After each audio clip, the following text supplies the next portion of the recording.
Welcome to honey LOX. ಇವತ್ತು ಒಂದು healthy ರೆಸಿಪಿಯಾದ ಹಾಗಲಕಾಯಿ ಪಲ್ಯ ಮಾಡೋದು ಹೇಗಂತ ನೋಡೋಣ. ಇಲ್ಲಿ ಒಂದು 1/4 kg ಹಾಗಲಕಾಯಿ ಕ್ಲೀನಾಗಿ ತೊಳೆದು ಚಿಕ್ಕ ಚಿಕ್ಕದಾಗಿ ಕಟ್ ಮಾಡಿ ಇಟ್ಕೊಂಡಿದ್ದು, ಇದಕ್ಕೆ 2 ಈರುಳ್ಳಿ ಕಟ್ ಮಾಡಿದ್ದು, ಜಜ್ಜಿದ 2 ಗೆಡ್ಡೆ ಬೆಳ್ಳುಳ್ಳಿ, ಇದಕ್ಕೆ ಮಸಾಲೆ ಹುರಿಲಿಕ್ಕೆ ಒಂದು 10-12 ಒಣಮೆಣಸು, 1 ಸ್ಪೂನ್ ಜೀರಿಗೆ, 1 ಸ್ಪೂನ್ ಕೊತ್ತಂಬರಿ, ಧನಿಯಾ, ಅರ್ಧ ಸ್ಪೂನ್ ಜೀರಿಗೆ, ಒಂದು ಅರ್ಧ ಬಟ್ಲು ತೆಂಗಿನ ತುರಿ. ಸಾಮಾನು ಕಾಳು ಫ್ರೈ ಮಾಡ್ಕೊಳ್ಳಿಕ್ಕೆ ಕಾವಲಿಗೆ 1 ಸ್ಪೂನ್ ಆಯಿಲ್ ಹಾಕೋಬೇಕು.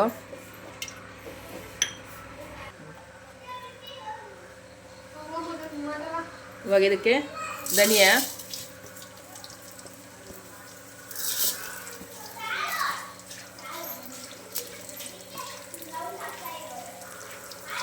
ಒಗ್ಗರಣೆ ಬೇವಿನ ಸೊಪ್ಪು, ಒಣಮೆಣಸು ಚೆನ್ನಾಗಿ ಫ್ರೈ ಮಾಡ್ಕೋಬೇಕು. ಇವಾಗ ಇದಕ್ಕೆ ತೆಂಗಿನ ತುರಿ ಹಾಕೋಬೇಕು. 1 ಗೋಲಿ ಗಾತ್ರದ ಹುಣಸೆಹಣ್ಣು, ಇವಿಷ್ಟು ಹಾಕಿ ಚೆನ್ನಾಗಿ ಫ್ರೈ ಮಾಡ್ಕೋಬೇಕು. ಫ್ರೈ ಆಗಿದೆ. ಇವಾಗಿದ್ದು ಇಷ್ಟು ದೊಡ್ಡ ಬೆಲ್ಲ ಬೇಕು, ಇದು ಲಾಸ್ಟಿಗೆ ಹಾಕೋದು.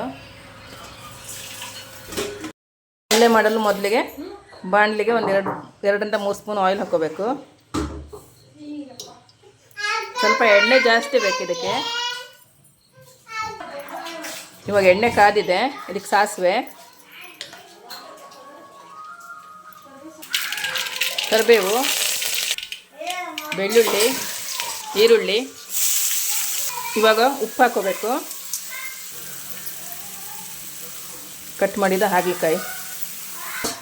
ಇವಾಗ ಈ ಥರದೊಂದು ಬಟ್ಲದಲ್ಲಿ ಮೇಲ್ಗಡೆ ನೀರು ಹಾಕಿಡಬೇಕು. ಹಾಗಲಕಾಯಿ ಕೈಟಲ್ಲ, ಬೇಗ ಬೇಯುತ್ತೆ.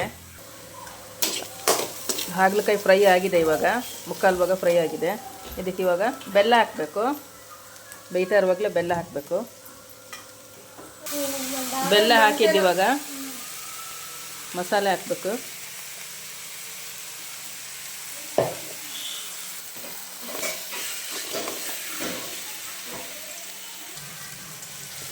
ಹಾಗಲಕಾಯಿ ಪಲ್ಯ ರೆಡಿಯಾಗಿದೆ. ನಿಮಗೇನಾದರೂ ವಿಡಿಯೋ ಇಷ್ಟ ಆದರೆ ಲೈಕ್ ಮಾಡಿ, ಕಮೆಂಟ್ ಮಾಡಿ, ಶೇರ್ ಮಾಡಿ. Thank you.